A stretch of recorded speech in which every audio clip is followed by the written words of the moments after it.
bisan pa og pila ka rally ang himuon sa Pilipinas, dili gyud gihapon mabag-o ang Pilipinas.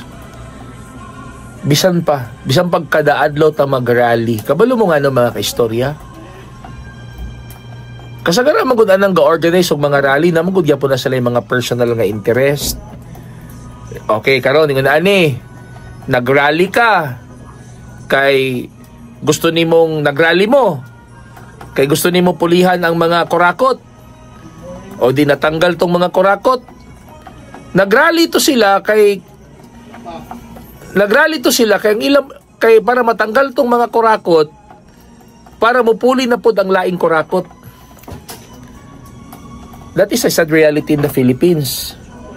So, bisan pa mag-rally ta, grabe nga rally here, there, and ever, wala sa rally ang problema naa sa mga tao.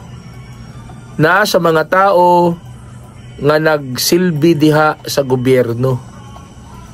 Kay ang majority nga atong gipamutang diha, kasagara atong gipamutang diha mga kawatan. Diba? Kung dili manggaling kawatan at first, pero pag nanadiha gakakaon sa sistema. Tungod kay ang sistema mismo ang problema.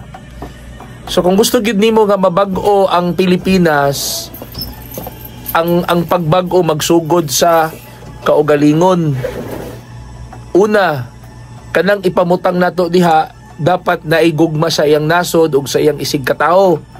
Unya kita dayon nga gitagaan og gahom nga ibutang sila na nga pwesto, dili ta magpapalit. Diya dapat magsugod ang pagbag-o sa Pilipinas.